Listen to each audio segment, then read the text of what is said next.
Bienvenue sur l'Expert Consultant, la scène. Je peux voir cette soif de victoire excitée.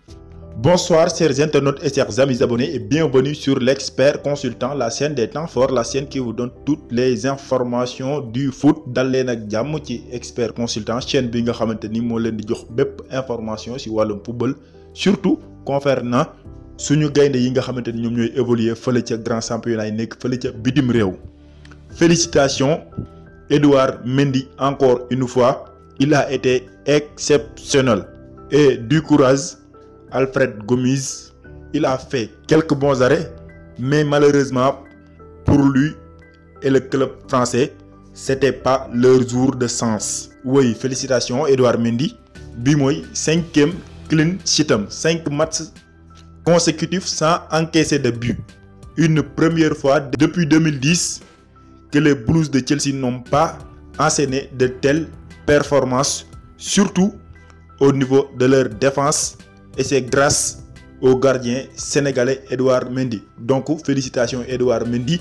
Depuis 2010 Chelsea enchaîné wul performance yu mel nii, joué 5 matchs consécutifs sans encaisser de but.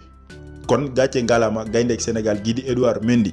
Alfred Gomis aussi, il n'avait pas démérité parce que def na ay quelques bons arrêts, mais malheureusement arbitre bi moo leen xañ match bi parce que ñoom ñoo njëkk a xam am penalty ci benn occasion seen capitaine mbëkk bal bi mu dal ci loxoy kii di Kër Zouma, mais arbitre bi il n'avait pas voulu siffler.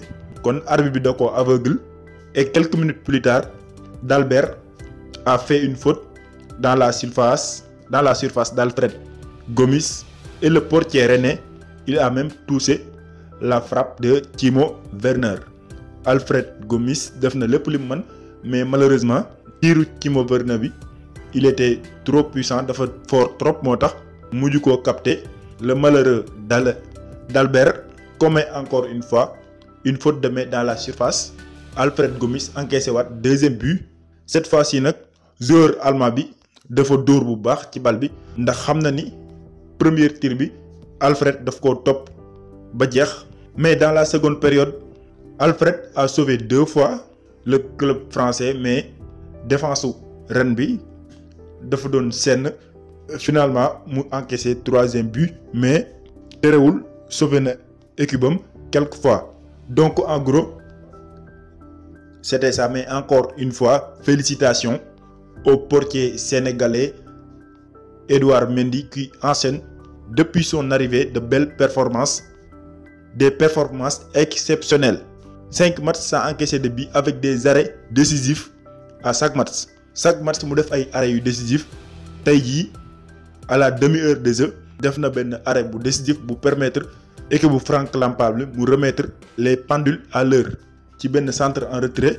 Milieu de terrain Stade Rennais dikk dóor bal bi plat du pied, Edouard Mendy dikk mbéj ko bal bi jàll fële. Donc bravo Edouard Mendy, merci et à très bientôt. N'oubliez pas de vous abonner davantage pour plus d'informations. Dee leen abonné pour jot informations yi en temps réel.